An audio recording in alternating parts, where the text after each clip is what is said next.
good day everyone. My name is Joshua Dorero and I'm here today to present a laboratory exercise on numerical analysis. For the first procedure, the pseudocode can be found in Numerical Mathematics and Computing 6th edition by Cheney David Kincaid page. So for this one, let me show you the written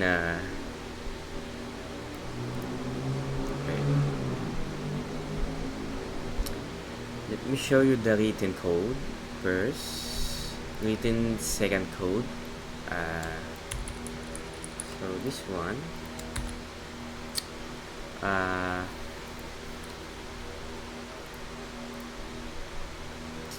so here's the step-by-step explanation for this code. So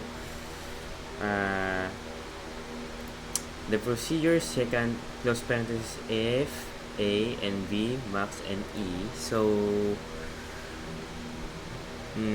F is the external function whose root is to be found.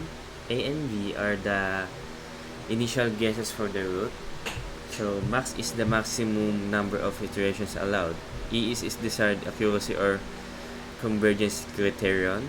So the code calculates the intermediate value D using the formula D equals close parenthesis B minus A slash FB minus FA, where FA and FB are the function values at A and B respectively. So the values of A and B are updated using the formula B greater than A and A greater than D, so effectively shifting the interval towards the root. So the algorithm then checks if the absolute value of D is less than the desired accuracy E. If this condition is met, the algorithm outputs the message convergence and returns the result. So if the convergence criterion is not met, the algorithm continues by calculating the new function values Fa and Fb using the updated values of A and B. So finally, the algorithm then checks if the absolute of D is less than the desired accuracy E. If this condition is met, the algorithm outputs the message convergence and returns the result. So if the convergence is not met, the algorithm continues by calculating the new function values Fa and Fb using the updated values of A and B. So this code is designed to find the root of external function f close parenthesis x by iteratively updating the estimates A and B until the desired accuracy is reached or the maximum number of iterations is exceeded. So the second method is a powerful numerical technique for finding of roots of function, and it is often used in various scientific and engineering applications where the derivative of the function is not easily available or difficult to compute.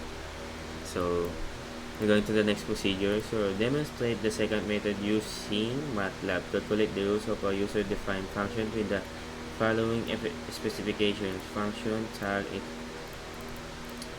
Okay. Let me put it on a MATLAB again. So let me show you first the code. So this is the MATLAB implementation of the second method. So this is the code.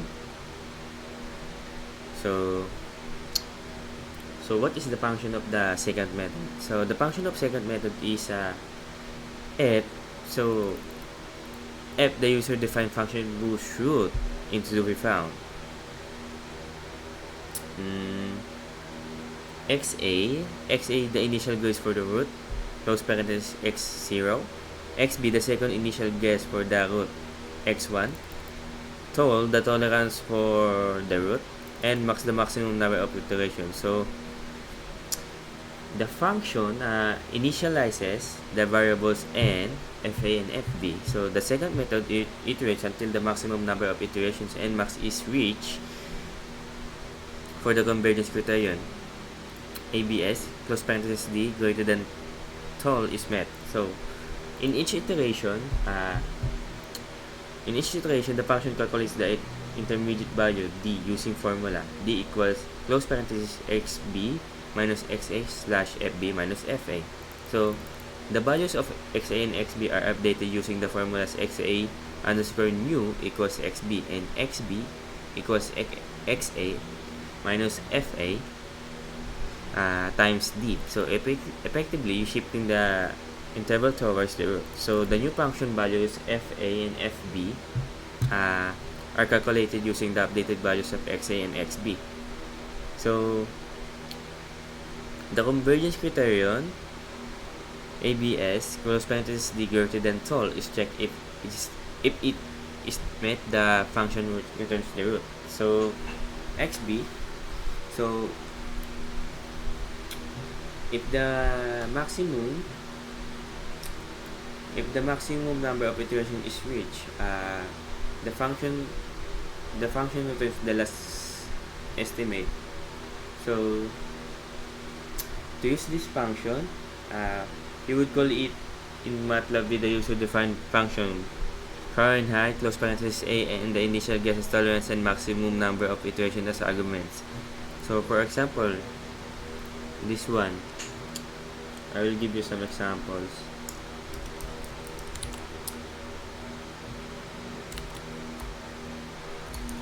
Okay, for example, this one. So this would call the second method function to find the root of the function my function x using the initial guesses x0 equals 0 and x1 equals 1, a tolerance of 1e minus 6 and a maximum of 100 iterations. So let's next to the next procedure. Questions to be answered within the minute. What is the equivalent line of command of d greater than b and a in your script? So this line, so the equivalent line of code for the second method in the script is d greater than for this one.